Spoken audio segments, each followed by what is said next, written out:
What's up, everybody? It's Gary V, and this is the Sports Card Strategy Show, because you know this, there is no off season. Yes, this is DJ Ski. I'm Jeff Wilson. Hey guys, Andy Broom, Vice President CGC Cards. Hey, this is Jason Howard with Panini. Yo, I'm Q Harrison. This is Teapot from Sports Card Investor. I'm loving the content. Loving the content here. The Sports Card Strategy Show. The Sports Card Strategy Show. This is the Sports Card Strategy Show with your man, Paul Hickey. What's good? Part of the NoOffSeason.com Sports Card Network, the #1 place for advice on how to make money flipping sports cards. Thanks for tuning in, and remember, there is no off season. You already know there is no off season. No off season! All right, you ready to rock? Ready to go. When you get into this game, the reason why you pay someone like Paul Hickey to get your sports card strategy together is because sometimes when you're starting out, you need perspective, you need wisdom, you need insights. And so he's been around the track enough times where he can actually coach you up and guide you. Doesn't mean he's going to take you to the promised land tomorrow, but you now have a coach by your side that can advise and kind of even create these pathways where you can get the education yourself. And that's a lot better than thugging it out on your own. Thugging it out on your own. The kids better buy my rookie card now, because after this year, the price ain't coming down. Welcome in, everybody. I'm your host, Paul Hickey. It's time to sit back, listen, learn, and earn with me on the Sports Card Strategy Show. What's up, everybody? Today we're going to talk about how to find gradable sports cards online. Lefty, McKee, and I will also indulge ourselves and all of you in which college QBs should you consider buying now. That should be an interesting discussion. We've got our NBA Finals set and ready to go. Lefty's Thunder will take on the Indiana Yes Sirs. Not the Pacers, but the Yes Sirs. And we all know who Lefty's pulling for there. We'll talk some hockey cards and some tennis cards. Lefty, how you doing, brother? Dude, I'm doing really well. I just had a cool piece of memorabilia that I bought. I was jumping right into the pre-show with Paul, and as you guys know, Everton is my favorite football club or soccer club for those of you here in America with me. And their new stadium is in the works for this year, but their old stadium has been around since the very beginning of the club. It's a classic stadium. Think Wrigley Park or Wrigley Field times 2. That old, that cool, that prestigious. And I just got an original wooden seat from the stadium in a shadow box, and it's going to go on this wall, probably right here, probably in this little green area that I have a little emptiness there. So I am jacked. This is the only thing really that I have in my PC is what I have on the wall behind me. So very, very cool. I mean, I know you're excited to see it. I'm excited to see what this thing looks like in the shadow box. I want to know what section, what row, what seat number it is, so that you can tell us some stories about when you were there in the stadium. And that's super cool. I think something like that would be exciting for any collector to have a seat from their favorite team's stadium. I know the seats probably, I think like a wooden seat would be really cool. I think that sounds like what you're getting, right? Like a wooden seat. I think that would be pretty cool. I'm thinking of the seats at the Palace of Auburn Hills. And I'm thinking they're just like old, gross, like red, like dark red colored cloth seats. I don't know. I mean, that's probably the stadium that I would, other than like maybe Tiger Stadium, like the old Tiger Stadium. I'm sure there's probably some people out there that have some stuff from old Tiger Stadium. I think the Palace would be like the arena, because that's, Tiger Stadium's no longer with us. Neither is the Palace of Auburn Hills, where I won 3 championship rings, baby. Come on. I don't know. Tell them about it, Paul. Let's go. Cloth seats. But congrats on your Everton seat. That's awesome. That's really cool. We'd love to hear from any of you in the comments. Like if you guys have stuff like what Lefty just shared with us in your PC. Are you ready to start tracking your sports card profit and loss sheet properly? Sports Card School and our inventory tracker help you do so. Go premium at nooffseason.com. Multiple pricing tiers, weekly, monthly, annual. Use the promo code NOOFFSEASON to save 20% now. And Lefty, This is your certificate of authenticity. Okay, now I see it does look pretty cool in this shadow box online here. That's apparently nice. that's what it's going to look like. So pretty cool. So you will be able to hang it on the wall, hang a seat on the wall. That's cool. Love it. Guys, we're just about, less than 2 months away from the National now. And don't forget that we want to meet you guys there. And actually, Lefty and I are just about almost, I guess a little over 2 weeks away from Fanatics Fest. So we'd like to meet you there as well if you guys are going to Fanatics Fest NYC. However, the National, we're doing a meet and greet. So any of you who are premium members at nooffseason.com can use your member points to redeem for a meet and greet in our member store. And Interner, Lefty, and I, for sure, the three of us at least, will be there to meet and greet you. I think Mofa Joe will probably be there as well. He's obviously part of the team here at nooffseason.com. And he pretty much goes to every National. I'd be surprised if Mofa Joe isn't there, Mosaic Farmer Joe. But I'm excited to talk about, just real quick, about a few things before we get into some of our topics on how to help you make money flipping sports cards. This is all card related, of course, but the NBA Finals. I watched Game 6 of the Pacers and the Knicks, and I think Tyrese Halliburton is a player that has been popular in the hobby for a long time, since he was a lottery pick with the Sacramento Kings in 2020. He's been popular. He's obviously the guy. I mean, the Pacers have they play some team basketball. So you got guys like Halliburton, you got Andrew Nembhard, who I'm going to talk about here in a second. You got Obi Toppin. Toppin was kind of a guy that was popular in the hobby because he was drafted by the Knicks. So I know when he came in and he was in the big market of NYC, a lot of hobbyists were high on him. He looked great. You got Pascal Siakam. I know we've had some premium members here at nooffseason.com be high on Pascal Siakam cards, and he's the only one that has won an NBA championship that's in the NBA Finals right now, I believe. There's one on their team. On their team. In the Eastern Conference Finals, he was the only one, I think. But anyway, there's one on the other team as well. Alex Caruso won with the Lakers. There you go. Thanks, Lefty. That's a good, absolutely. That's legit. That's a good call. So you got those two guys, but I mean, I think really it's Halliburton and SGA, right, Lefty? I mean, I think there's a lot of good players. You mentioned Caruso. I think there's a lot of guys on the Thunder that deserve some props. Chet, you got Jalen Williams, you got Lou Dort, you got Isaiah Hartenstein, your guy Caruso that you just mentioned. So this is going to be a phenomenal series. I'm excited about it. I guess before we get into the card prices for Halliburton and SGA, talk about what you anticipate out of this series, Lefty. I mean, you're dialed into this. I really am dialed in, and I'm going to say a take that I do not believe is a hot take in the slightest, but I know that other people are going to be like, well, Lefty, it's because you're super biased. I do not think this series will be close at all, Paul. I think it'll either be a gentleman's sweep or an absolute sweep.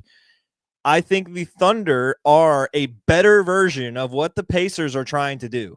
Like down the list, I would say maybe there's one aspect of their team that the Pacers are better positionally, and it's maybe at small or big or power forward, depending on where Siakam is. I think he is kind of I think our forwards are not as good as their forwards, but still, like, all across this team, we do the exact same thing. We play athletically, we play fast, but the defenses are both good. But the Thunder are just better at what they do, and I just think they'll run away with it. I just don't think maybe Halliburton scores 40 one night and they slip one game like Anthony Edwards did to us, but I don't think this is going to be close. I think the Thunder are far and away the better team, and I'm looking forward to us lifting that trophy. Yeah, well, I think you're being a little humble, because I think while it can come across as a hot take, I mean, you're very educated in this this area.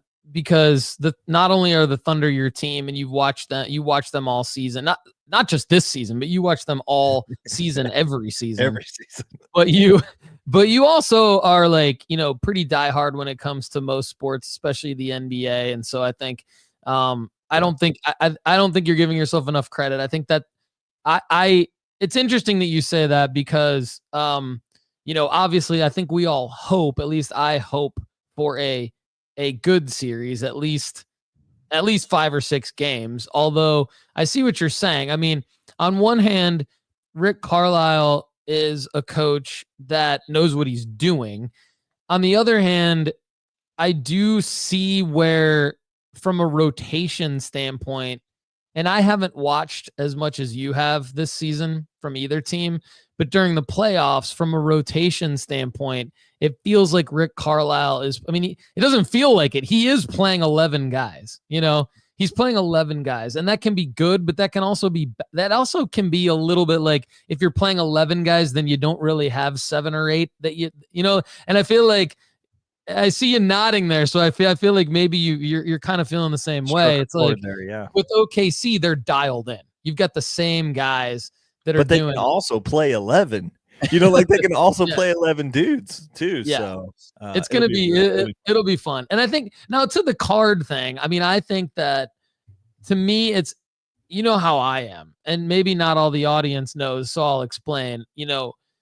I've been burned, and I've seen people be left holding the bag when they try to go a little too deep into a team. So for example, if you guys are thinking now might be a good time to go buy a sleeper player on one of these two teams, thinking that they might pop off and have an amazing game and that their card prices are going to go up, I would caution you against that. I don't think it's a good time to buy anyone right now that's in this series. I think that we've proven that with looking at card prices for since early 2021, Lefty and I have really analyzed card prices, and early 2021 was a weird time, but since then we've really analyzed card prices in terms of what events on the calendar mean for card prices. And typically, if you're trying to buy in now, I would just caution you against that from either a singles or a packs or breaks standpoint or anything like that.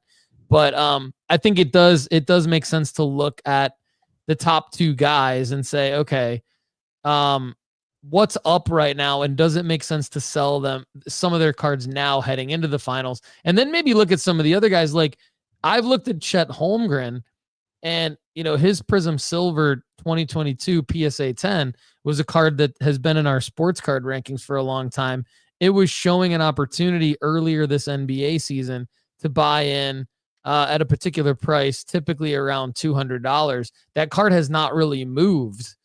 It's stayed the same basically. So we'll talk about, like, is a guy like Chet Holmgren, like, will that card go up? Why hasn't it gone up? Because what I'm about to say is, I think, like, if you're looking at Tyrese Halliburton, many of his cards, you're going to want to look at selling them. And I know that, some of you may be thinking, well, but Paul, like, what if he goes and wins the NBA championship? Now, but I'll tell you this, his 2020 Prism Silver PSA 10 is already up $200. So why, over the last 30 days. So why would you risk, if you think Lefty's in any way, shape, or form right about potentially a sweep, why would you not sell it now? It's up $200. It's when is the last time that card's been up $200, Lefty? 2 in-season tournaments ago. Okay, 2 in-season tournaments ago. Love that Lefty knows that off the top of his head. 2 in-season tournaments ago. That's almost 2 full years ago. Do you want to wait 2 full years for this card to go up again? I don't. There's a lot of other cards that are lower pop count of Halliburton that are up right now, so you might not have them. We won't go through all of them, but I can tell you that he's got at least 20 cards that are up $148 or more right now over the last 30 days. And SGA has at least 20 cards that are up $79 or more over the last 30 days. why aren't SGA's cards up more? I know. I think that's another thing. But if you're holding SGA, do you sell them now? Lefty, what do you do with those two guys? I think you sell both of them right now. And we've advised this, that you sell any of these guys right now. I mean, I sold Anthony Edwards a couple weeks ago. We've advised selling Celtics and Cavs. We've advised selling any guy on the Thunder. We've advised getting out of SGA if they get to the finals. We've sold basketball players for the last month and a half, and this is no different. This isn't like, oh, we don't really necessarily believe in Halliburton. No, it's just going to drop. There's going to be a cliff after this where you're not going to have the same selling marker. I know our guy, Ryan Painter, he's selling a big Chet right now, and he wanted it to sell for around like $3 to $5 grand. And it's a Chet, it's an out of 25 RPA national treasure. This card is sick. We've talked about it a lot.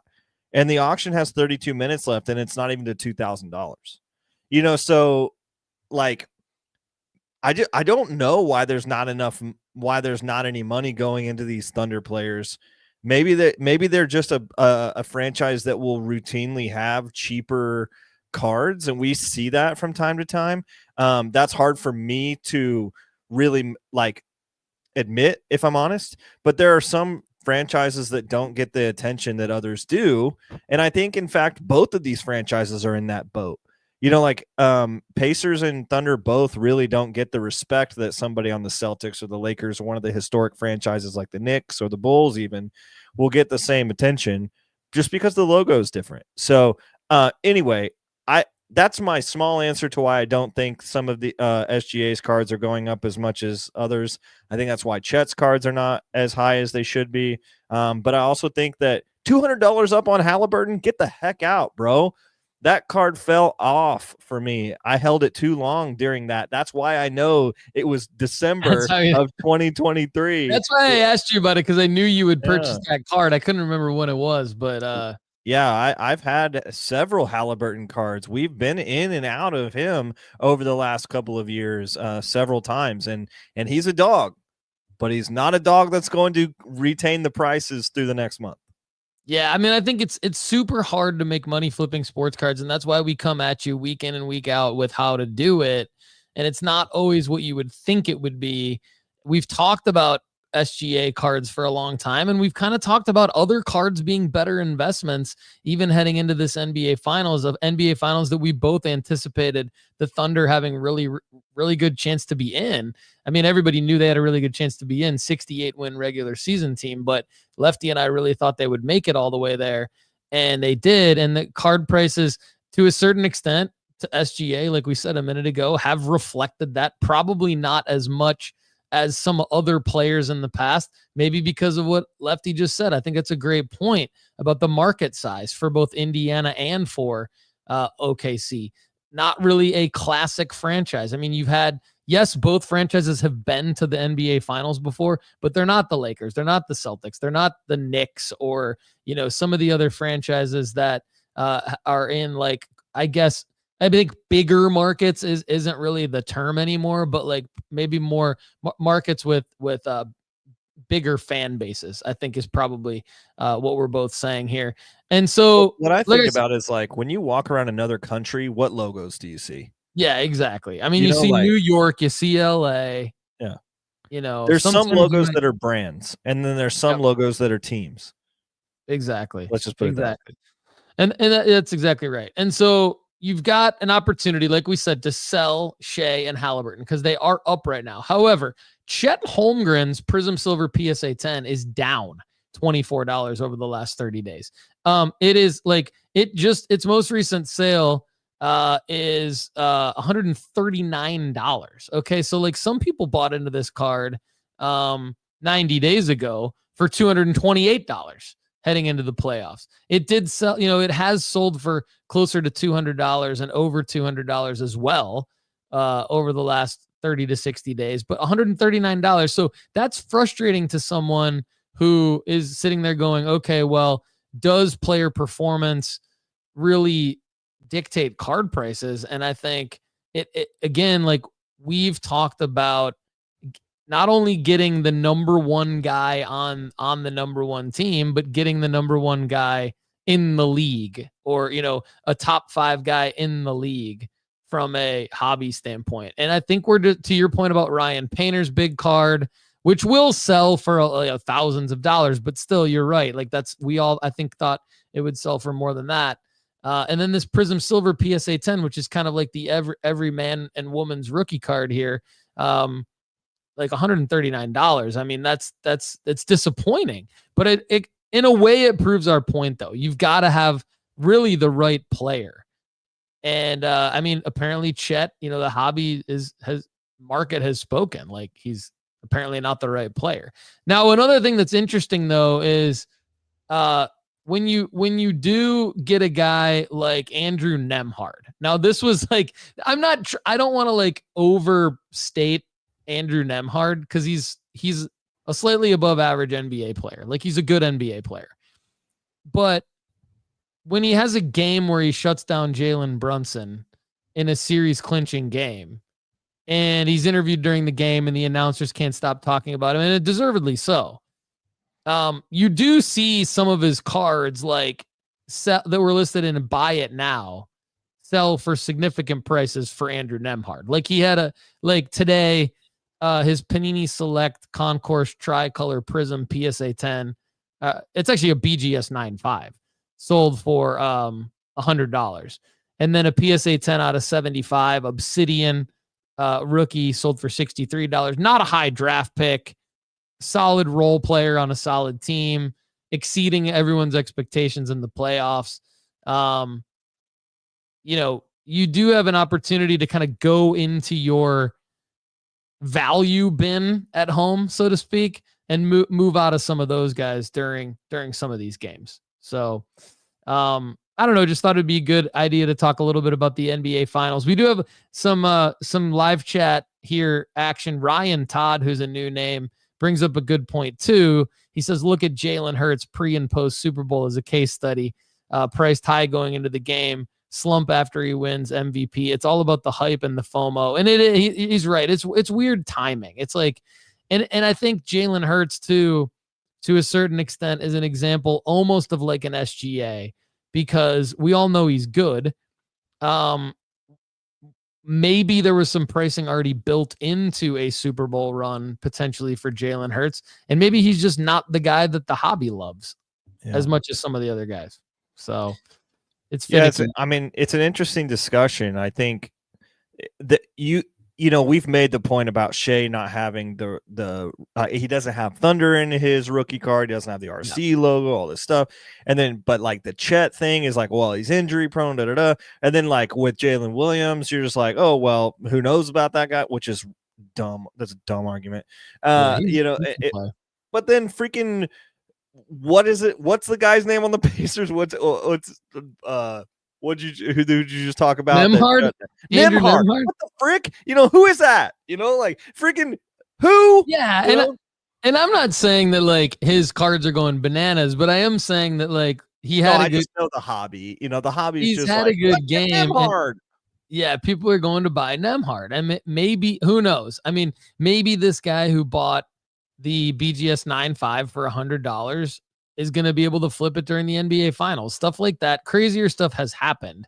But, I mean, I guess what I'm saying is like, on one hand, you've got some of the better players with some of their better cards are down right now.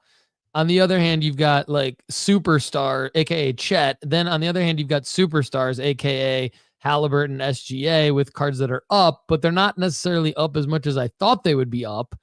And then you've got, some more role players like Nembhard, and I didn't check Toppin's prices. I mean, let's just check. Let's just card analyzer and predictor tool at nooffseason.com here. Obi Toppin search. Let's see what that comes up with. These are sold listings from eBay.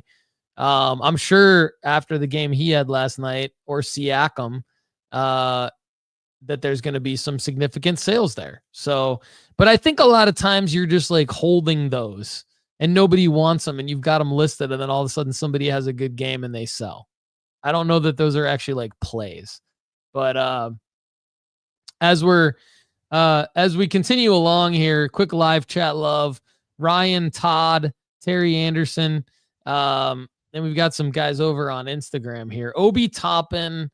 Yeah, like this isn't really significant, but a rookie ticket auto out of 99, PSA 8 sold for $28.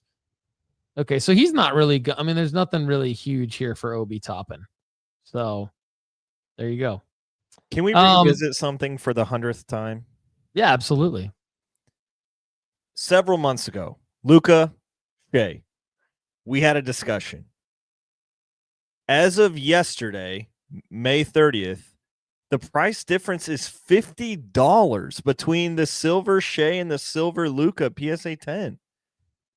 There's $50 more in Shea than there is in Luka yesterday. That's crazy. Yeah, that's crazy. So does that mean that it's like, I mean, what's Luka at? It's over, it's at 1,000? 1,130. And Which so is really about where it was at when we were having this discussion. Yeah. Which, for those of you who don't know, that was like heading into the playoffs. Yeah, I want to say it was like maybe 60 days ago-ish. Yeah. And Lefty bought in thinking, okay, like Luka goes bananas for a game in a Lakers uniform and that takes off. And anyway, now he's still holding a card that's still priced about the same amount. And yeah, there's still upside. And I mean, it does matter in terms of the market, I think. I mean, SGA just also won the MVP. Yeah. I mean, why is there no price bump here?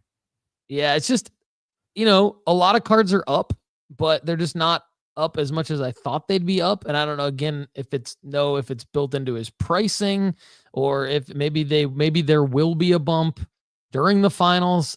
It'll be interesting to see. Michael Martinez, new member. Shout out Michael Martinez. Richard Villarreal. We know that name. Hey, Richard. Yeah, listen, learn, and earn, baby. Catawba Valley Sports Cards in the house. All right, so let's get into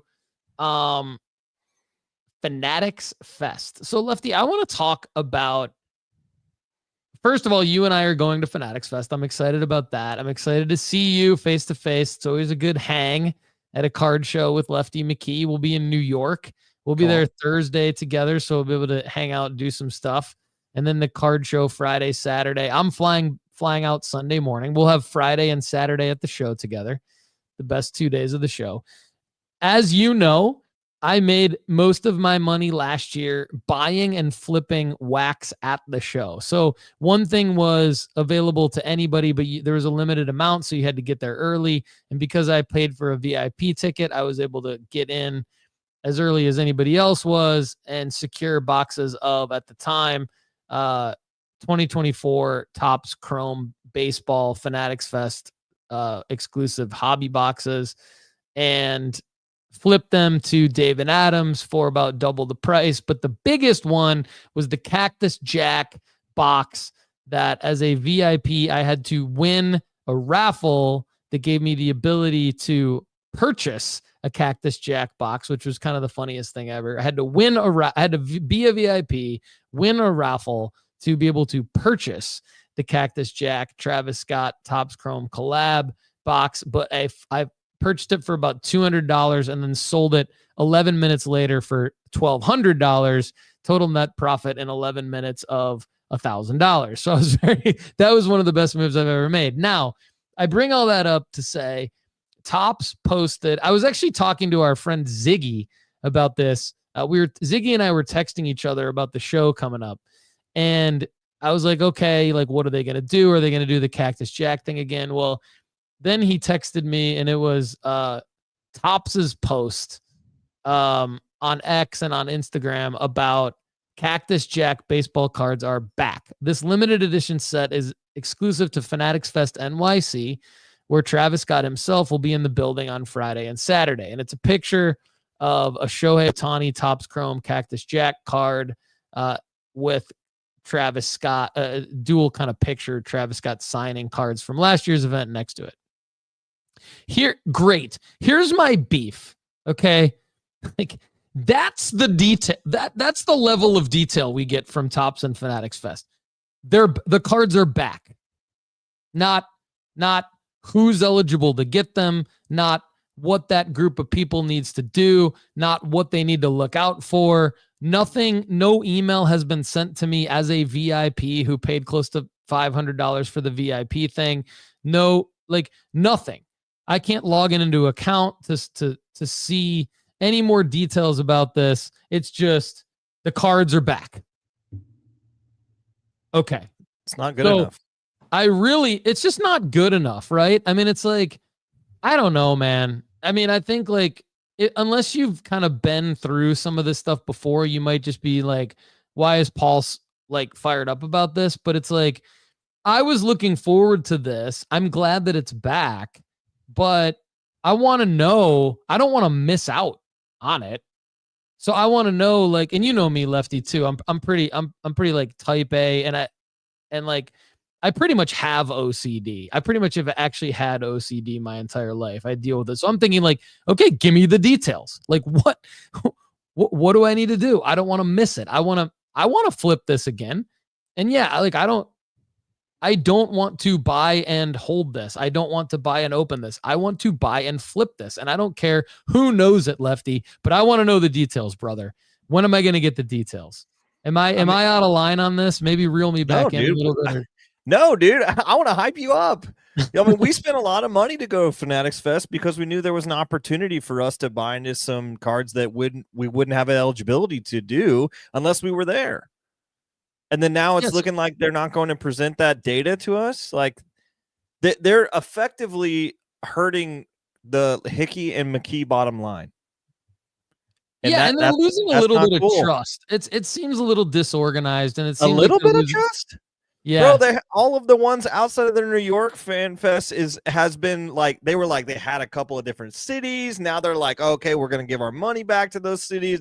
Now they're reeling back in for New York. Like, I hope it's gonna be a fantastic experience. No pun intended for Fanatics Fest here, but at the same time, I'm a little bit nervous. I'm a little bit nervous that I've spent a lot of money on something that I'm going to go show up to and be like, oh, cool.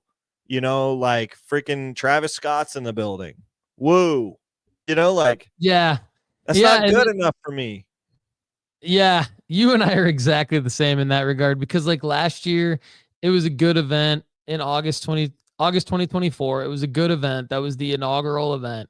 But I had the same feeling. I was like, did I just do the, like, I'm not going to be disappointed being in New York or any of that. Don't get me wrong. And I know Lefty's like definitely saying the same thing, but it's like, as it pertains to investing in flying to the event, staying at a hotel, being away from your family, going to and then paying to get into the show, you want it to be as a sports card flipper, sports card collector, sports card investor, sports card person.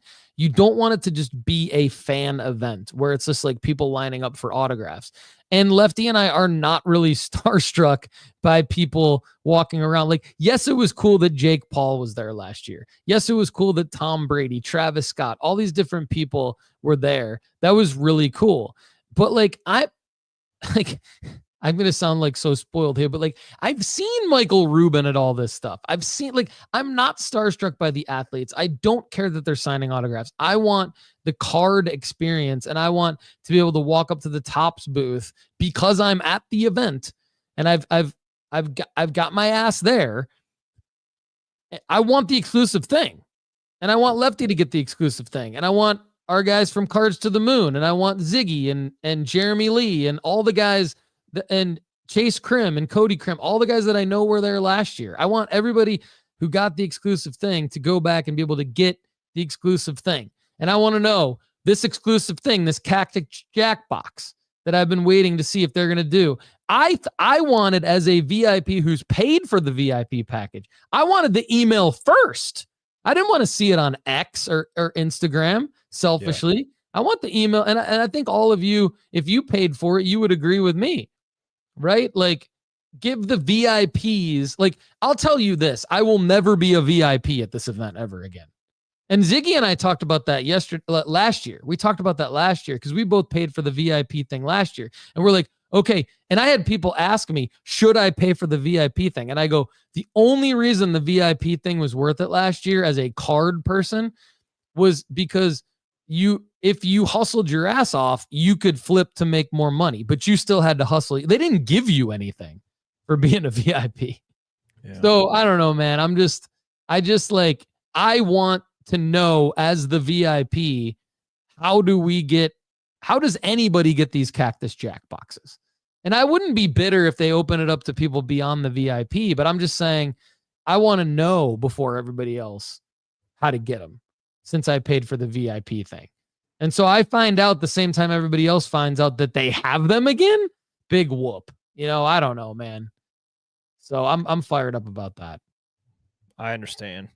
Can I give you just some very quick news that you'll probably be very excited about? Yes, please do, my friend. As of 21 minutes ago, Jack Caglione has been called up to the major leagues. All right. One of the two prospects that we talked about earlier this year is coming to make his debut in a Royals uniform. I am, no pun intended again, I'm jacked about that. Jack Caglione going to the majors is a big deal because these are one of the two guys we talked about, him and Travis Bazzana earlier this year. He's got a 120 or 178 WRC plus this year in AA, and then he went to AAA and got a 161 WRC plus. This guy's ripping, Paul. Yeah, these cards are going to go to the moon, I believe. And so if you have Jack Caglione cards, sell them. Jack Caglione, 2024 Bowman Draft Chrome First Auto PSA 10 is up $153. The raw version, which Lefty has always said on this show and at nooffseason.com, is like the standard. Just the raw first prospect auto is up $194. Those prices over the last 14 days, certainly. And the PSA 9 is up $195. So certainly sell him, get them listed. This is the time. They could go to the moon if he does what Ellie De La Cruz did a few years ago when he got called up. But that's a big could. That's a big like maybe. And I think you wanna like Lefty said, list them. But it is pretty badass. His card says first base pitcher. Does he have any chance to pitch? Like, is that a thing? I don't think so no, he's gonna be. Well, really, honestly, Vinny Pasquantino, which looked last year like he was going to hold down this first baseman role in the Royals system. Everybody was like, what's Jack Caglione going to come up and do? Vinny slipped a little, and they call up Jack. This could be Bobby Witt Jr.'s running mate to a World Series in the next 5 to 10 years. This could be the start of something really big for the Royals. Love it. Yeah, thanks for bringing that news in. We've got our guy, Chase Krim in the house, SP2F podcast. We've got more live chat love here. Jaybird Sports Cards, 406 Rookie Cards, V-Bros Collectibles, Homer Sports Cards, Jur West Canada Sports Cards, D-Rock Jag, Iowa Dave Sports Cards. Love me some Iowa Dave. Papa Wax Picker Autos. Good day, Paul. Hit me up when you come to Adelaide in Australia. Come on, dude. Other side of the globe from me right now. Rick MSU, Fourth and Go Cards. Thanks for joining us, everybody. So, good Paul, news. are you more or less excited that Krim will be there than Travis Scott? I'm more excited that Krim will be there. I haven't seen. I'll be honest. I'm way more excited to see Krim than I am. I haven't seen Krim since. I don't think I've seen Krim since August 2024. When Jake Paul was at his table. And I think, it's no question. Like if you were like, hey, Paul, would you rather go have dinner with Travis Scott or Chase Krim? 100% Chase Krim. And that's not even tongue in cheek. Like, I don't even care about Travis Scott. Do I care about flipping the Cactus Jack box? Yes. What if that's a better question. Dinner with Krim, or you were gonna get a Jack or a Cactus Jack box? Cactus Jack box. Sorry, Krim. I love you, but Krim understands that. It's like, would you rather have dinner with Chase Krim or $1,000 profit just handed to you? Maybe with some upside. I just take Krim out later the next time. with my $1,000. Yeah, I might choose Crim, honestly, but that's because we're boys. But that's no disrespect to Crim. Had Jake Paul not come by the booth last year, it would have been a below average show, a meh show, according to Chase Crim. Yeah, I'm always honest. One of the most honest people you'll meet, Chase Crim. Appreciate that. Yeah, I agree. I mean, I think there were some things about it that were cool.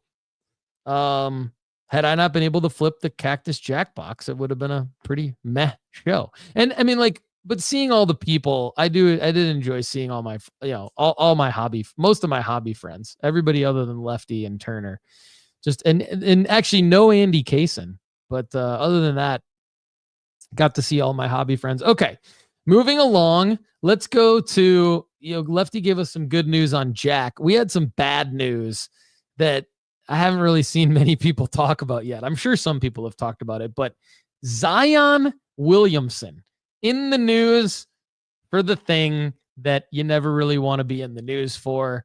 Another potential sexual assault scandal. Not trying to make light of it. Definitely not something we ever want to see anyone do. Star athlete gets accused of rape in this case. And it sucks. It sucks for everybody involved. I mean, I've removed him from the sports card rankings at nooffseason.com. I don't want anyone buying any Zion Williamson cards. So I have removed him. Now we have his 2019 Prism Silver PSA 10 is down $46. And a lot of his other probably going to go down some more. It's probably going to keep going down, would you say? I mean, do you any comment on this at all, Lefty? I'm nervous to comment on this because, we have said buy when prices are really low, and this will make his prices go very, very low. But like the Wander Franco thing, can he recover from this? And he's going to have to come out unscathed. I mean, Josh Giddey came out seemingly unscathed in his lawsuit, and his market still didn't recover, and his name never did either. Of course, that's a different, kind of different echelon of athlete, but still, we've seen Zion's been nothing but a disappointment in a lot of ways. This is the nail in the coffin for me. Nail in the coffin for me for Zion. I thought he was going to be the next big thing, and man, what a disappointment at every turn. So cool. Now going to our next topic here. I'm more excited to talk about this topic. Inspired by one of our premium members at nooffseason.com who asked a question on last week's premium podcast. And the simple question was, what pro QB sports cards should I buy right now? NFL quarterbacks, with the intent of, and actually the second part of the question was, when should I sell them? Which I think Lefty and I always talk about, never buy a card without a selling marker in mind, even if it's raw to grade. And it was what a simple question that just got me excited because, and you got to go, everybody's got to go listen to that episode. You've got to be a premium member at nooffseason.com, but it's worth it. Just even that one episode is worth it because I break down who to buy, why to buy them, and when to sell them and all that for our premium members. And I was excited about the question because it's June now. And June, we have always said, is the best time, probably one of the best 2 months on the calendar out of the 12 months to buy pro quarterbacks. You can really get into some good top pro quarterback cards at the bottom of their market, knowing that it's going to come back up based on historical data in a lot of ways in August. Now, like I said, that's not the conversation we're going to have, but it inspired me to think, what about college? So we covered the pro stuff. Go to nooffseason.com, become a premium member if you're not already. Save 20% using the promo code NOOFFSEASON for that pro QB discussion. But it got me thinking, what about college? Now, Lefty and I think Lefty messaged me before the show and he's like, are we really going to talk about college QBs? And I know why. I know why he said this, because, and some of you might know already as well. We've typically said there's only one, and we want to give the other names. And who's the only one, Lefty? Tell them. It's Arch Madness, baby. Yeah, come on. Arch Manning, Arch Madness, as Lefty said. I mean, there is no bigger name than Arch Manning among the current college quarterbacks. Is he the best one? Probably not, but does that matter in the hobby? As we just talked about with Shai Gilgeous-Alexander, no, it doesn't matter if you're the best one. It matters if you're the one that has the most hype around you, and you're awfully good as well. And so that's why Arch Manning. So I have Arch Manning at the very, very, very top of my list. And then several tiers below that, I have everybody else. But I do think to a certain extent, we might be doing our audience a disservice if we don't talk about the everybody else just a little bit, because I'm starting to see potentially some opportunities here. So I went on, did a little bit of research about like who the college football experts are saying are going to be like the tiers of the next best quarterbacks. Arch is in the top tier. He's definitely not like, the experts think that he's in the top tier. He's definitely not number one. Some other guys like close to the top tier would be Nussmeier, Klubnik, even DJ Lagway's name was mentioned there. Those guys have Bowman Chrome firsts. Arch does not have a Bowman Chrome first because he's Panini exclusive. He's got Panini Prism draft picks, rated prospects, and Saturday Star autos, and Arch has a ridiculous amount of cards. There's one guy. Now there's one guy that's like floating around the tiers that we're going to get to in a second. But before we get to him, because I kind of want to spend the most time on him, the bottom tier had some guys that Lefty in the past has liked. So I wanted to let Lefty kind of comment on this, but some names it wasn't like the bottom tier. It was more of like the super sleeper tier. Dylan Raiola, Marcel Reed, and Nico Iamaleava, who's now at UCLA. So Lefty, you've bought some Dylan Raiola, and you're very familiar with Marcel Reed. Tell the people about some of the plays that you've made with at least one of those guys, and anything else you might be thinking about college QBs right now. Yeah, I know that college QBs market, I think, is one of the most exciting markets to get into because of all the incredible amounts of hype that come in right before college football season. And I think I don't want to super misquote him. So like, this is a maybe quote by Turner. I think he said this to me, but he was just like, I think I would just rather do college quarterbacks than anything else because it's so easy to make money on them. Just you got to buy the right cards and you get them out at the right time. And Arch is clearly the guy. I have a lot of money invested in Arch Manning. I'm not even going to play it like I do. I have like 3 massive cards on my desk from him. Yeah, so I have been bidding even today on some big cards of his, like the Panini throwback Prism out of 250 that's going anywhere between $600 and $800. Like I am bidding on those kinds of cards because I think that those are going to be the cards that are going to get like bananas in August. But if you ask me that further tier of sleepers, I have dabbled in both Marcel Reed and Dylan Raiola for one clear reason. The buy-in point is low. And I think the hype point for Dylan Raiola specifically is going to be high because everybody and their mom wants to talk about how he looks and acts like Patrick Mahomes. That's enough of an assimilation factor to me to make me think that he could have his price go up. Because he does a couple of different workouts. He puts the headband on and he wears the big Oakley, big Oakley sunglasses in preseason, and people are gonna be like, Dylan Raiola, and so I'm like, okay, I bought his PSA 10 for what, $30, and I'm gonna sell it for 50 or 60. Okay, great. Now, Marcel Reed, I believe, is a good dual threat quarterback on a team that's underrated, but he's mine, and that's why I have invested in him as a Texas A&M fan. And not a lot, just maybe 2 or 3 cards.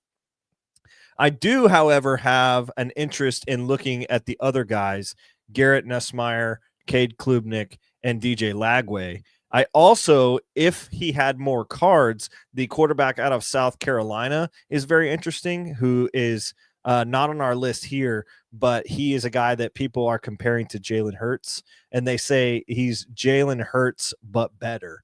That makes me think, okay, he'll probably be pretty good.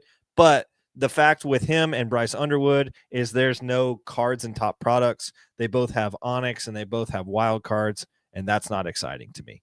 So with Garrett, DJ, and Cade, I probably lean Cade just because he looks like an NFL quarterback. You know, he looks like a guy that could be good, and Clemson has pushed out good quarterbacks in the past. So that's probably where I would be on those 3.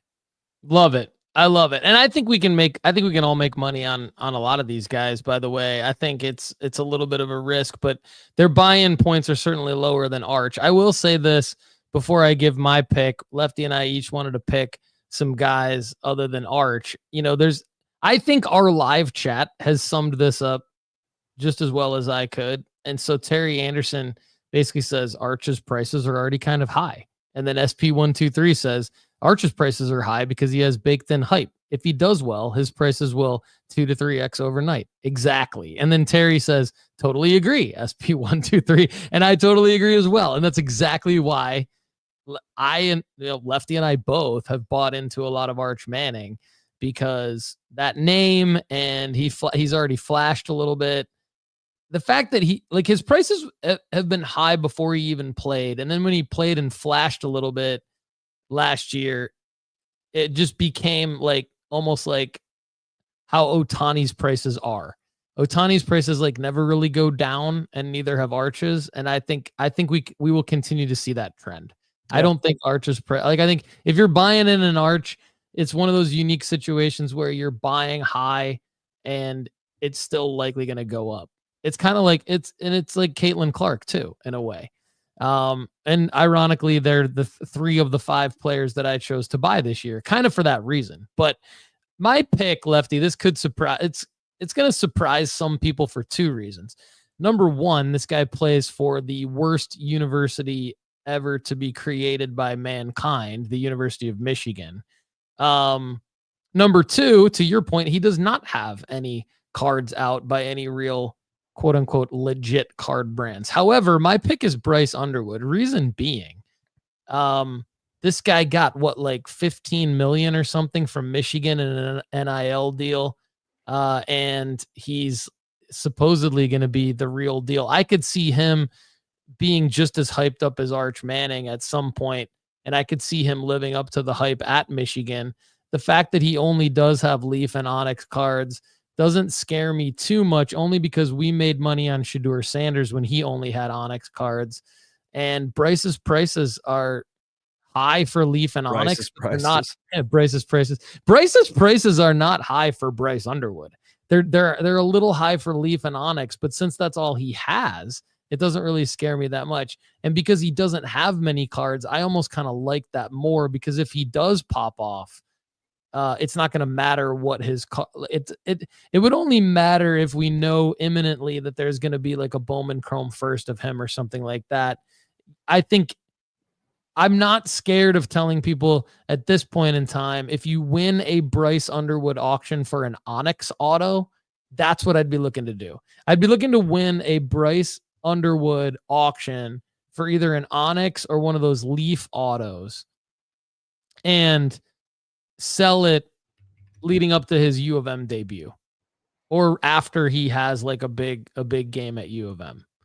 I don't know. I just, as a Michigan State fan, I'm a little scared of Bryce Underwood, and I think that this is where that comes from, just because I know that he's going to get a lot of love and a lot of hype.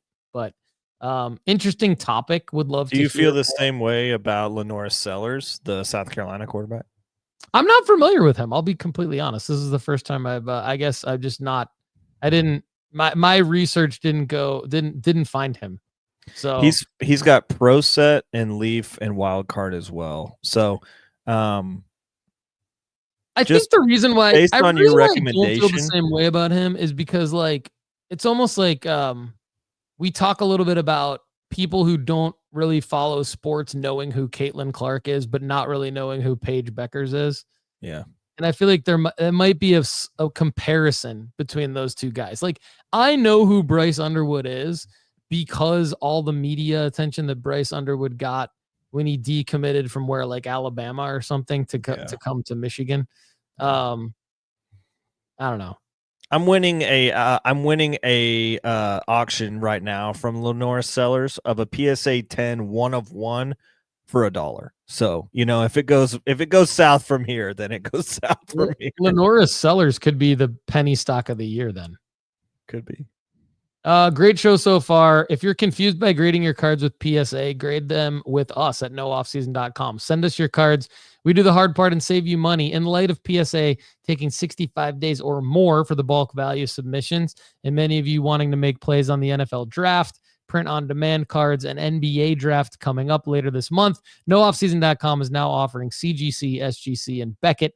In addition to PSA, when you grade with us, just select grading company on the form and we do the rest. nooffseason.com. You can find the grading form there. Also, wouldn't it be nice if there were a tool that could just upload pictures of a card and would tell you what it would grade and or what it would be worth in the future? We built one, Lefty. You know it as our card analyzer and predictor tool. Got to go check that out right now. Speaking of new tools that we built an top sports card auctions tool that allows us to curate the top eBay auctions that are ending soonest. And that's where I want to go with our next segment. Lefty and I are going to pull up the top sports card auctions at nooffseason.com. And he and I are both going to have a little bit of discussion. And then we're going to pick a card that we would bid on. So the way that this tool works is, like I said, we're curating auctions for you at nooffseason.com. We're feeding them in real time. You can't get this anywhere else. They are eBay auctions. They're not like auctions sold by people with accounts at nooffseason.com. These are from eBay, but we are curating them from eBay, feeding them into our website. And these are cards that we believe are worth bidding on or winning in auctions. And then there's the top sports card auctions, but then there's sports card auctions by player. If you want to dig into that, you can. We're not going to do that right now. We're just going to look at the top sports card auctions. Lefty and I are each going to pick one that we would bid on. And this is a tough one because I see a lot of cards here that I would I'm want. scrolling through. I'm like, I think to go up in value. I mean, you've got everything from Caitlin Clark Prism PSA 10, Blue Pulsar, the pooping card, the 22 pooping card, but it's out of 199 in a PSA 10. You got JJ McCarthy Prism Silver PSA 10s, Downtowns. You got Jaden Daniels rookie autos. You got Kabooms. You got Patrick Mahomes rookie patch autos.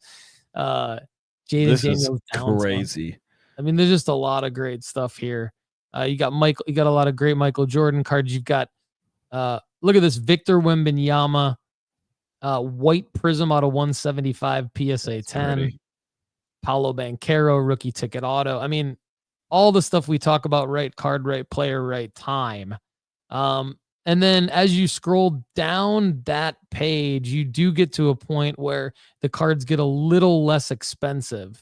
So there's like kind of higher tier auctions starting at the top. And then as you scroll down, they get a little bit more mid tier or lower tier, but they're all still great cards. I mean, I see a few that are catching my attention here that I'd like to make my pick, but Lefty, I'm going to let you go first. Yeah. I just saw that there was a raw 2003 Topps that's now ended. But when I first looked at this, the raw 2003 Topps LeBron James looks well centered. And it was going for around $400. I would be interested in that. I don't know right off the top of my head what the good price point of that is, but I know that that's a card that I would eventually like to get into. But I also saw a lot of Caleb Williams on here as well. I'm looking for a Caleb Williams Kaboom at the right price. There's some of these that are within the price range I'm looking at, and then some Lamar Jackson stuff. I made a lot of money on Lamar Jackson last year. I think we should roll it back. We should do it again. Me and Lamar, dude, all summer long. Yeah, I like So it. And I that's like how that you said the comment that you made about like not sure about what the LeBron target cost would be. I like that you said that because the reason why I wanted to build this tool is because when you're looking at auctions, and we typically say try to buy in auctions, we really want people to gear more towards, I'm not saying buy any card in an auction, but if it's buying the same card either in a buy it now best offer or an auction, I want people to look towards auction because that essentially is doing the target cost work for you in a way, because unless there's some shenanigans going on with that particular auction, which chances are there's not, you're getting it for the fair market value if you're buying it in an auction. Now, I think it would be silly if we were looking at SGA and Tyrese Halliburton cards right now, or if we were looking at Jack Caglione cards right now, cards that are up, but we're looking at some of these other guys that, Lefty mentioned Caleb Williams. I'm looking at Jaden Daniels. I'm looking at Victor Wembanyama. Those types of guys right now, if you're buying them in an auction, I think you're getting a good deal. And I mean, gosh, this is tough. So my initial reaction was I really want, and this is without like money being a factor. This is just like trying to make money on a card. My initial reaction was I really want my pick to be Victor Wembanyama, white prism out of 175 PSA 10.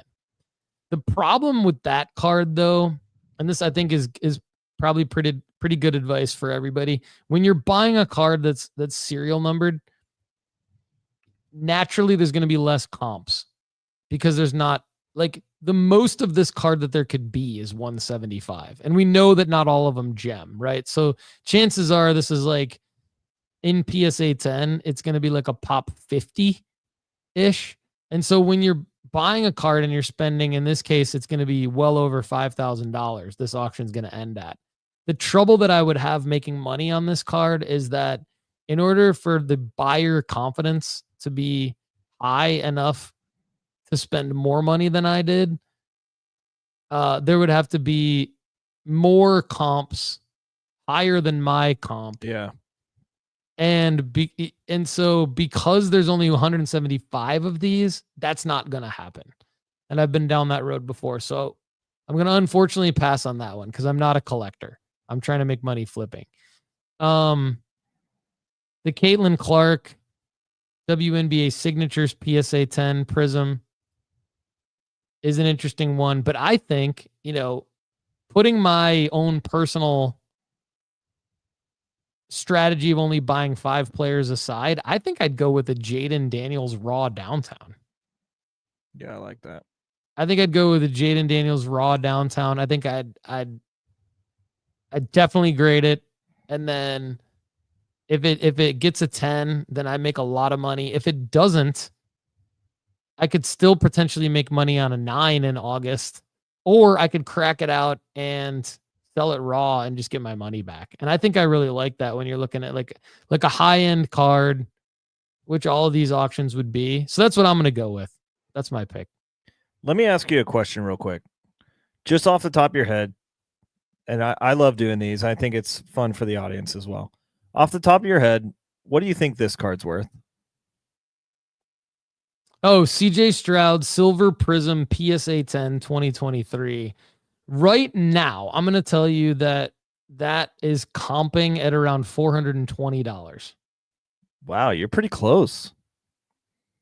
So this is on auction right now for $450. I've bought 2 of these this year for $430 and $440. This is at $450. Yeah, I mean, what do you think it's going to go up to? I mean, like this card. We've talked about this before. Yeah, this is like one of the cards that I look for, Yep. And so when I was scrolling through the auctions page, there's one of these that ends tonight that I was like, sure, I'll bet on that. Like I'll get in on this, just to see if I can snag another one. But I think this probably goes up to $550. I think that's where I would probably get out at it. I would probably list mine at $550. But this could go a lot of places. Yeah. Like in the offseason, this is 550 in late routinely August. selling. That's a good move. So you think 550 in late August safely? Yeah. I probably am going to list mine for 550 and buy it now. I like it. So you're going to make like $90. Yeah. After fees. Great move.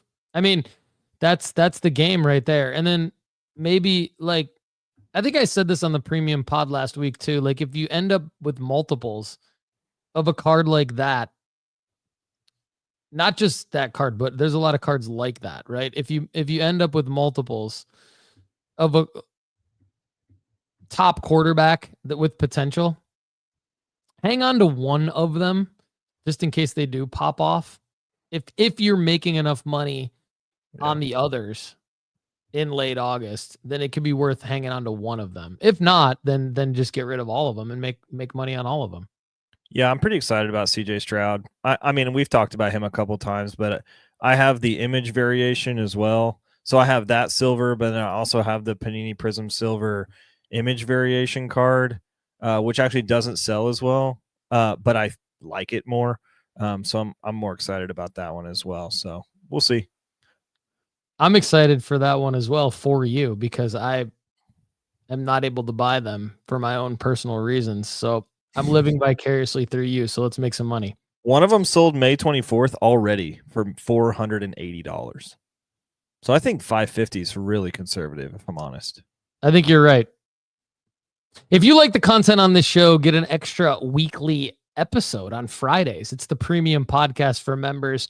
Get it by joining nooffseason.com today. You can also choose your feature at nooffseason.com. nooffseason.com/premium. Use the promo code nooffseason to save 20% now. All right, it's time for From the Rankings. So we look at our sports card rankings at nooffseason.com, the only sports card rankings that exist on the planet. And we pick a couple of cards that we each want to talk about. This is where it can get a little boring. This show's been pretty exciting so far. I mean, we've talked about all kinds of cards. We even went into an area that we didn't want to go into, which is college QB cards. And we're going to get into an area later on that's going to be interesting too when we go where they ain't. But from the formula, it's just nice and safe. I'm going to pick a couple raw to grade plays that you guys can make money on. Paolo Banchero, 2022 Prism Silver.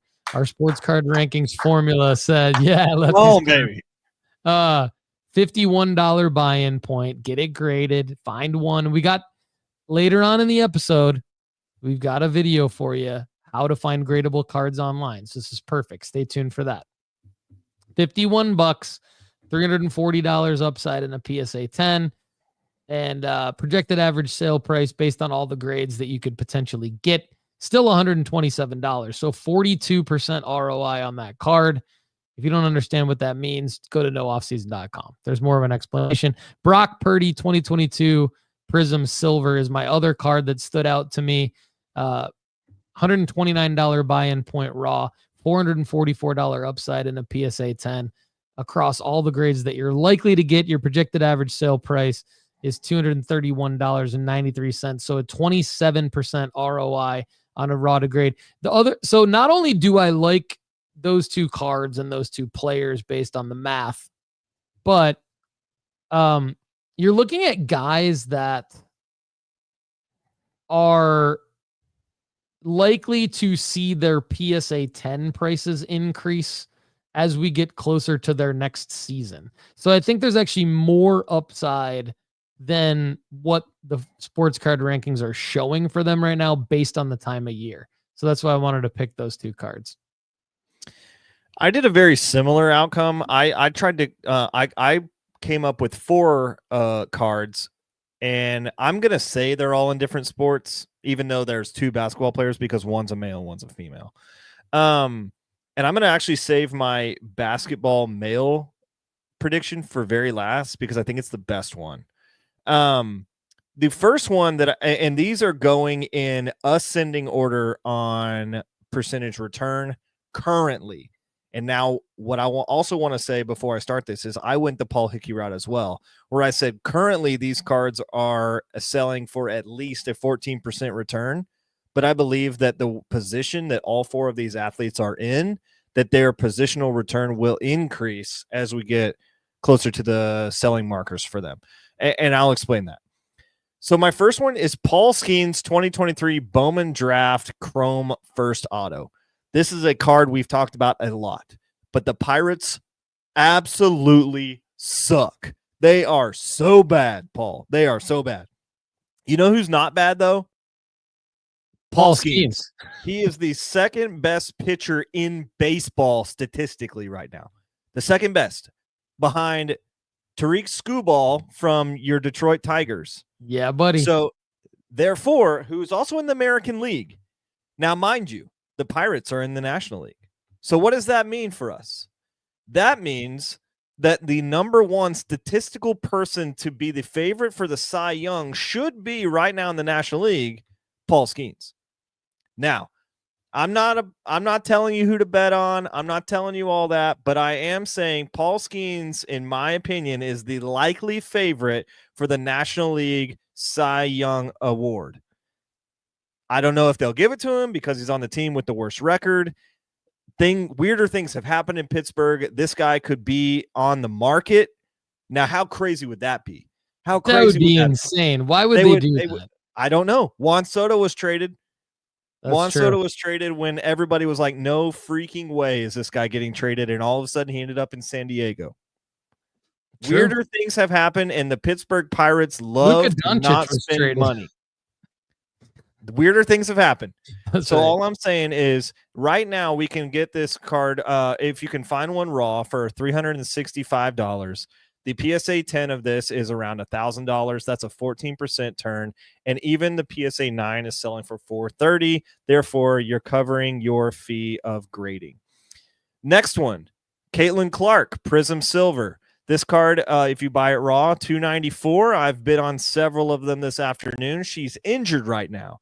The actual return right now would be 17%. I believe that Caitlin Clark will come back for this Fever team and ride an absolute wave to a WNBA Finals appearance. That's my hot take. Caitlin Clark is going to be able to be sold for a lot of money later this summer. So if you can buy into her now while everybody's like not even, like maybe pissing their pants on this, fine. There will be better opportunities to sell Caitlin Clark. Third card, soccer player. Hello. We've talked about this card. There is a clear selling marker. There's several selling markers for this guy. Lamine Yamal 2023 Donruss Optic Hollow, very liquid card, and you can find them everywhere. I wanted to also point out that outside of the Skeens, all 4 of these guys and these cards that I've recommended, I looked today and you can find more than one on auction.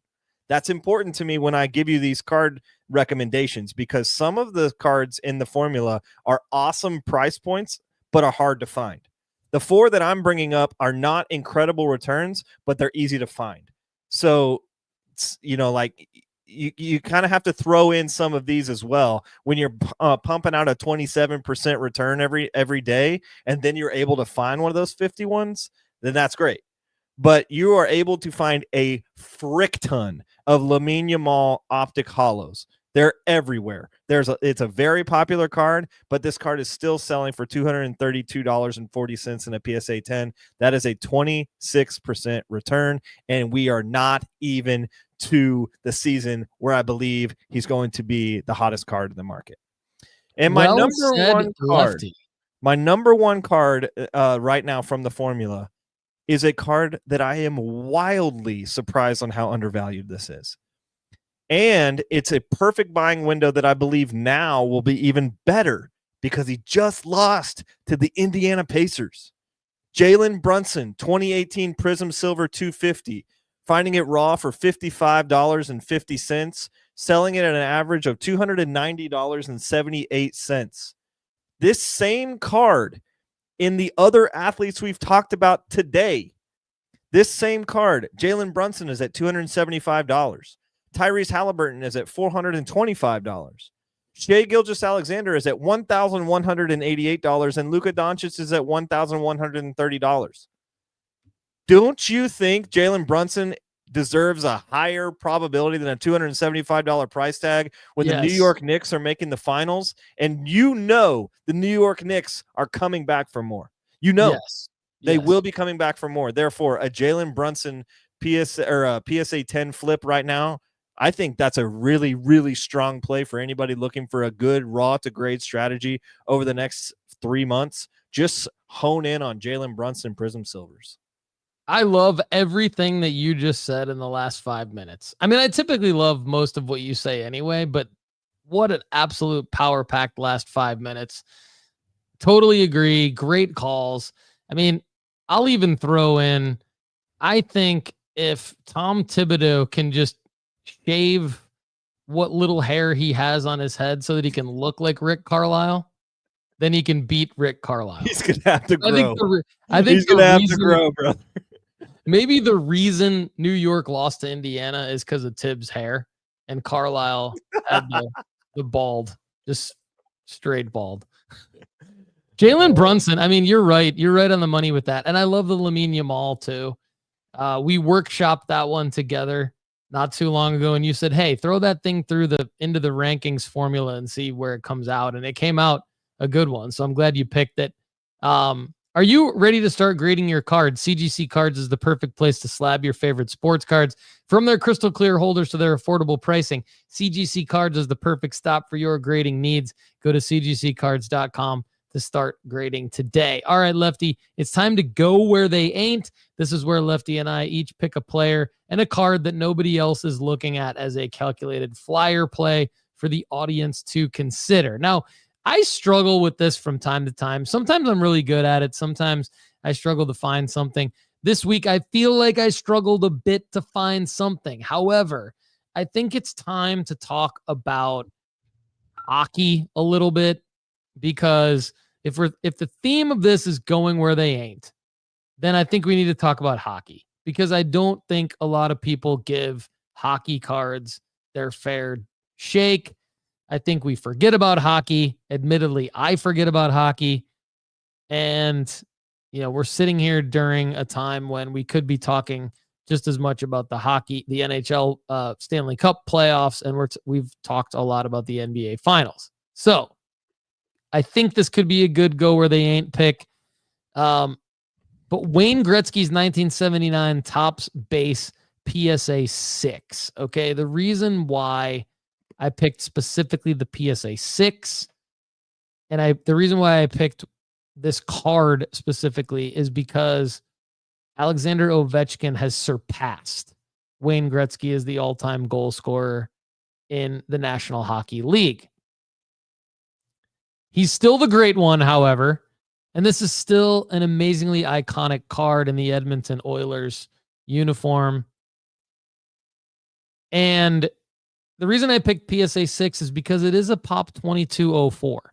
So you can find this card. And it's in what I would say is the highest range of my budget range. The last sale was $1,426. Typically not paying more than that for any one individual card. The 365-day average is $1,341. That doesn't necessarily line up as a play. However, when you don't look at the averages and you look at the actual chart, and I'll just go ahead and share my screen here for those of you that are watching, and for those of you listening on Apple and Spotify, I'll articulate here, but the chart is going to show sales that range from as low as $988, as low as $850 in the last 365 days, and as low as $988 as recently as April, the end of April, and as low as $1,300 in the last month, to as high as $1,750 in the last month, as high as $2,025 in the last 6 months. Okay. And then you've got sales of $1,650. You've got $1,600. You've got another $1,600, another $1,625, $1,710 throughout the last 365 days. So a card like this, what you buy, if you buy it in an auction, you're going to get your money out of it, worst case scenario. But you also have the opportunity to make a few $100s on it. And I like that. So I don't really have a selling marker, unfortunately. That's the only thing I don't love about this card. But it's one of those plays where if you buy it in an auction when not a whole lot of people are thinking about Wayne Gretzky, you could make some money. Now, there is an auction that ends in 5 days. It looks like there might be a reserve price on this, which would suck. But the opening bid is $1,200, which also kind of sucks. But it's a great card. So, admittedly, I struggled with this one this week. This is what I came up with. Lefty, what do you think? Well, this is an all-time card for me. Eventually, I will own one of these. I have actually been trying to negotiate a sale with somebody on one of these with a CGC 5, and they want $1,000 for it, and I want to pay about $700 for it. And we've been about $300 difference for a long time. This card just always catches my eye when I go to card shows. I pointed out to Paul, like how many times have we pointed out this card, whether it's the base or the OPC, at a national. We've been to 3 of them together, and I think every time I'm like, dang, maybe someday. So there's going to be a point someday where I get one of these. But on the PSA 6 here, I think anytime I saw an auction, if you just go in and do a bid of $900 and just let it ride, yeah, and then if you win one of those, then post it on eBay for $1,500. Yep. Somebody's eventually going to pay you $600 more than you got for this card, and if you don't, then you just enjoy having it. It's Wayne freaking Gretzky, bro. Yeah, it's very similar to the Michael Jordan strategy that we've talked a lot about. Yep. Yeah. Okay, so this has been a strength segment for me in the past. But what has happened was people have just gone, instead of the partial part of their portfolio that we recommend, people have said, cool, I'm going to push all my chips in on the flyer pick that Lefty recommends. They love Lefty's flyer picks. $5 flyer pick. I'm going to buy 6,000 of them. And then I'm going to wonder why I'm 30 grand in debt. So this is another flyer pick from me. But there are several reasons why this is a flyer pick for me. Okay? So I'm with you. Is the audience with us? I think they are. Here. I hope they are, but you just never know. Okay, here we go. Today I watched the Roland Garros French Open, and one of the actual matchups that I was so excited for, because my 2 favorite tennis players are playing in a match against each other today, were Carlos Alcaraz versus Ben Shelton. Ben Shelton is my favorite American tennis player, and that's who we're talking about today. Ben Shelton, he's young, he's super, super, super athletic. He has the hardest serves in the in ATP right now. Like, he is known for having just an incredible strength and an amount of athleticism. He actually also came up through college tennis, which is very interesting when you look at that's not how most people are coming into the top echelon of tennis these days. Also, tennis, for those of you that don't know, has a lot of unwritten rules about noise and respect and thank yous, and it's kind of, there's a gentleman's aspect to it. College tennis doesn't necessarily have any of those. For instance, when he was at Florida playing in college tennis matches, people were screaming like it was a freaking, the NFL finals or the NBA finals or something. And then he gets to these other places where he has to operate in a different environment. It's taken him a little bit to learn that environment, and he has used his strength as his calling card most of the time. But the past 6 months, I have seen Ben Shelton not use his strength as much.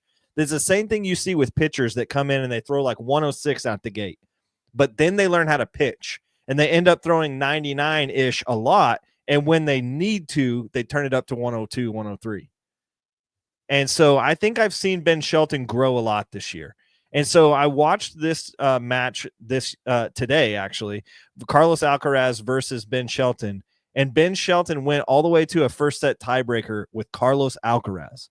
arguably one of the two best tennis players in the world right now. There's an up-and-coming American tennis player, guys. And I think that's worth investing in as a flyer pick because Americans have wanted to have an up-and-coming tennis player for a long, long time.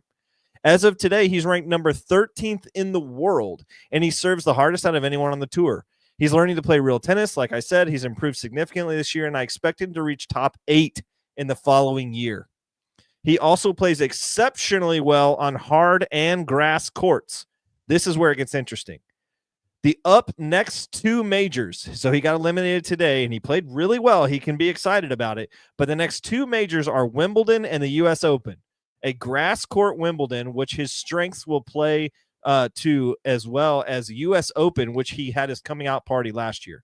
Both of these surfaces will highly, highly favor him because of his strengths of his game. Because on a clay court like he had today at the French Open, he can't just hit the ball past people like he's capable of doing. So I looked Ben Shelton to actually play very good at Wimbledon and the U.S. Open, and for these cards to be a high selling marker later this year. Ben Shelton is here, and he has cards. That's another huge thing for this.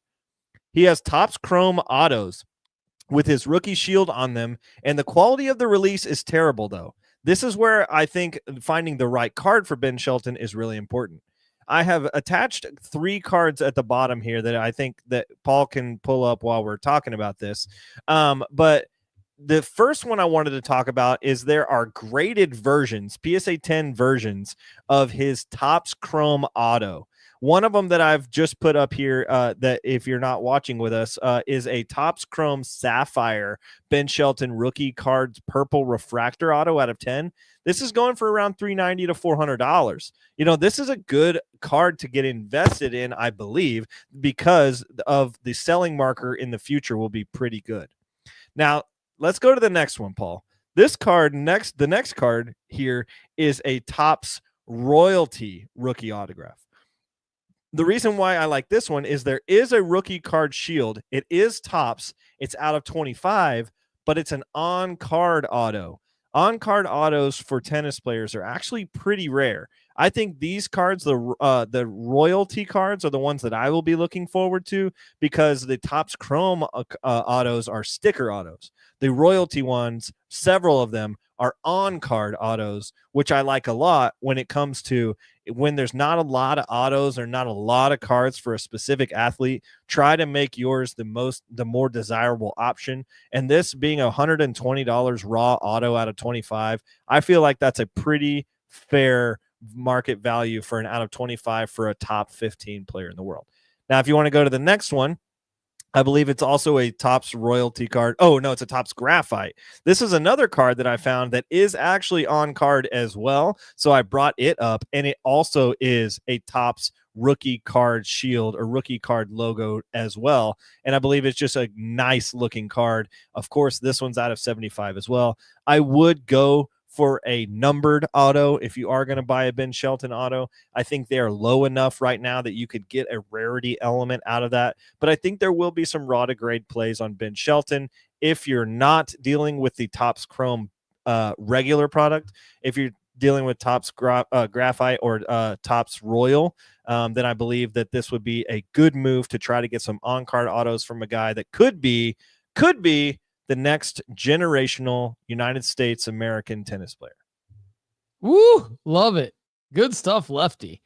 Slightly excited about Ben Shelton. Not going to lie. That could be pretty cool. He's electric to watch, if nothing else. I mean, his biceps look freaking cut on these cards. I mean, he's got the look. When I watched him today, I was like, dude, this guy's arms and shoulders are jacked. Yeah. He looks like a stud. That's cool. I like it. Thanks for bringing that to the show, my man. All right. Next up, we got how to find a gradable card online.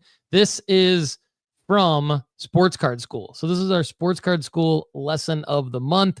It's something that everybody asks us about all the time. Premium members at nooffseason.com have had access to it. They will continue to have access to it. I just want to bring it to all of you here on the Sports Card Strategy Show now. So we're going to end today's episode with how to find a gradable card online. Lefty and I are going to sign off quickly after that. Here we go.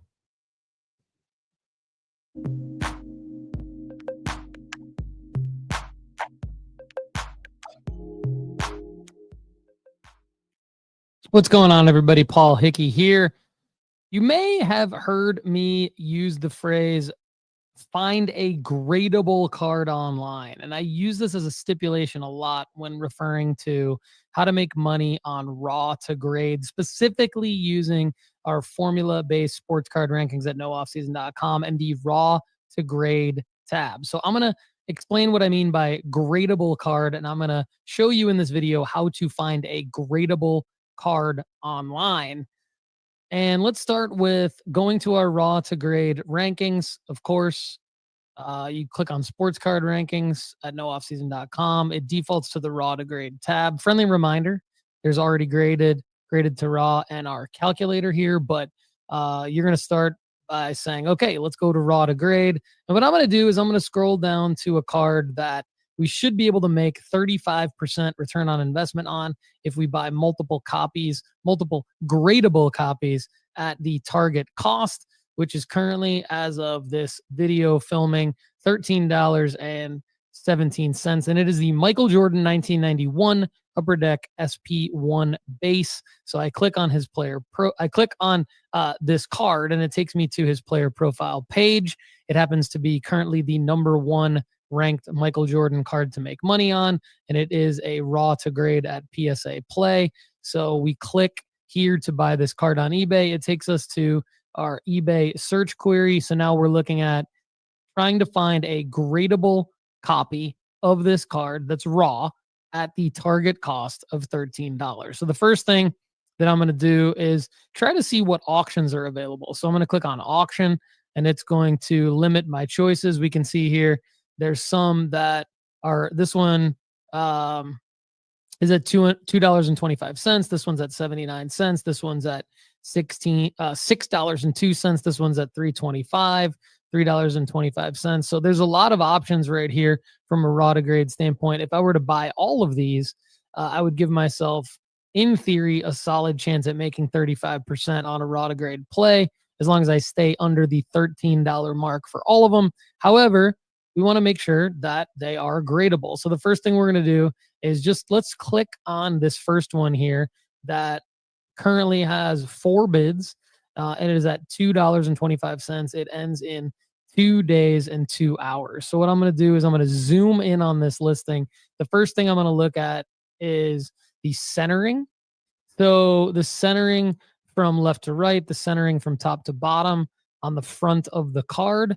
And the reason why I start with centering is because, to me, it's the easiest typically for most cards, whether they have a border or whether they don't have a defined border. It's typically the easiest way to see whether or not the card is worth grading, or quote unquote gradable, right? So what we want to do is there's a couple different tools we can use. One tool I like to use is just simply comparing it to a PSA 10. Since we're trying to achieve a PSA 10 of this card, comparing it to a PSA 10 makes a lot of sense. So what I'm going to do is, how do you find a PSA 10? Well, you can perform an eBay search of the same card, adding PSA 10 to it, find a PSA 10 listing, take that certification number off of the card, and then type this certification number that's under the Gem Mint 10 into psacard.com/cert.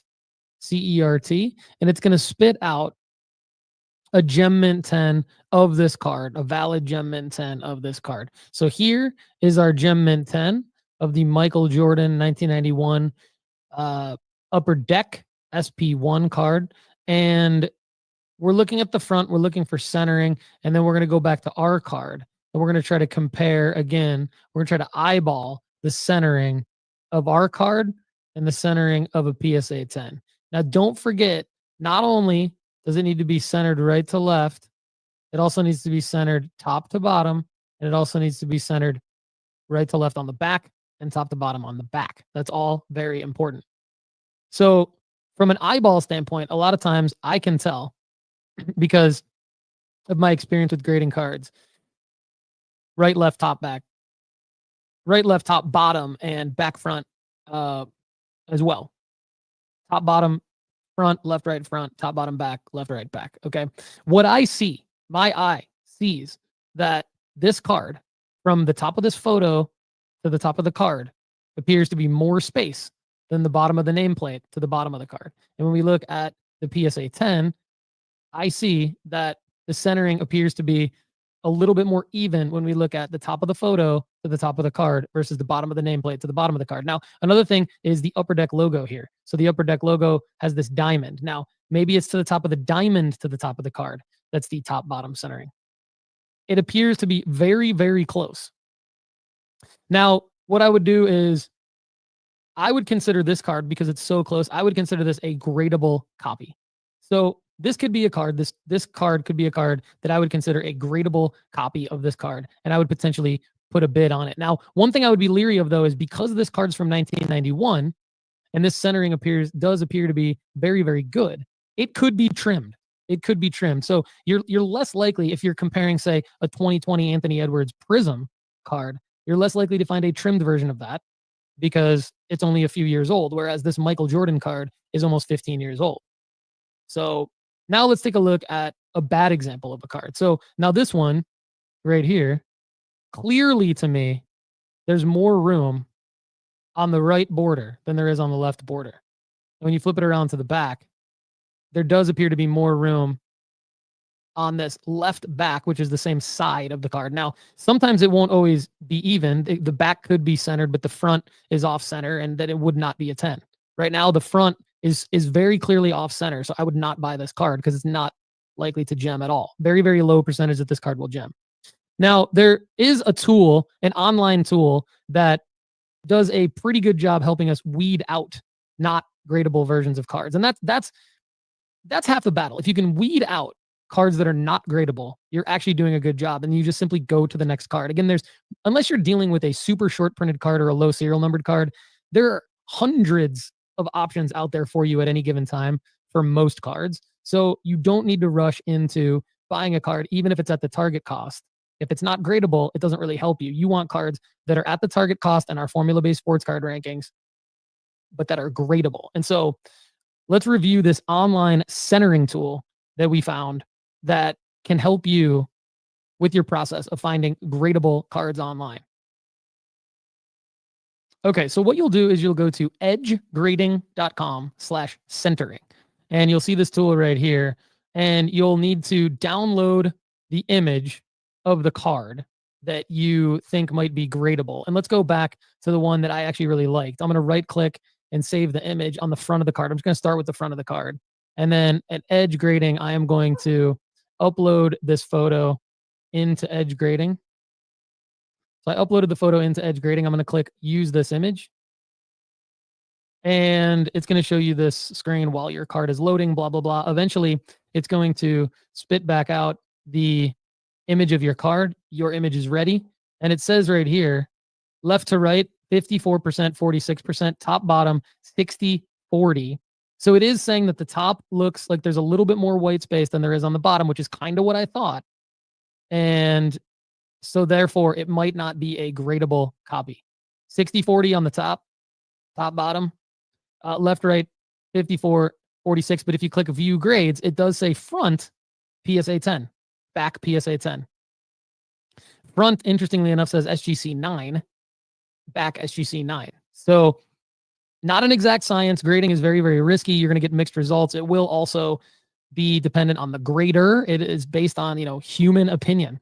But all things considered, this still stands to be a card that looks to be a gradable card because Edge Grading centering, online centering tool likes it, and my eyeball likes it. And if I can get it at the target cost, that's great. Now, this other one that's clearly off-centered, I'm going to pass on that one. So we're talking about centering here.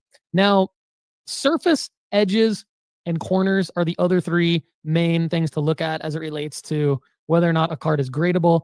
I just think that centering is the easiest thing typically to rule out, but it is also important to take a look at the edges of cards, the corners. If you see any fraying on the edges, if you see any discoloration on the corners, meaning the corners of the cards, let's say that it's a chromium card like a Prism or a Select, or a Topps Chrome and you see whitening on the corners, you're going to want to avoid those cards. If you see surface issues, so if you see pock marks on the surface of a card or something that might look like a scratch on the surface of the card, our sports card rankings are built for you to just fade those cards that don't look like they're going to grade well. Centering is the number one thing I look at. I think that's the easiest to potentially rule out and move on to the next thing. If the centering looks good, make sure that the corners, edges, and surface also look potentially gemmable or gradable. If you can get it for the target cost, buy that card. If one of those 4 factors, centering, edges, surface, corners, look like it's for sure not perfect in the photos, chances are it's going to be even less perfect when you receive it in person. So you should fade that card, go on to the next. Everybody, thanks so much. How to find a gradable card online. If you have any specific questions about cards that you want us to look at, go to nooffseason.com/ask. We'll look at your card and analyze it on the Premium Pod. Thanks and have a great day. Thanks so much for being here with us on the Sports Card Strategy Show. If you enjoyed the content on today's show, there's plenty more waiting for you at nooffseason.com. Just go to nooffseason.com right now and get a free 30-day trial. You get our formula-based sports card rankings, sports card school, inventory tracker, the ability to grade with us, and the premium podcast where we answer an unlimited amount of your questions. Check it out right now at nooffseason.com. For everyone at nooffseason.com, I'm Paul Hickey. Thanks again for being here with us on the Sports Card Strategy Show. We'll see you again soon. Have a great day.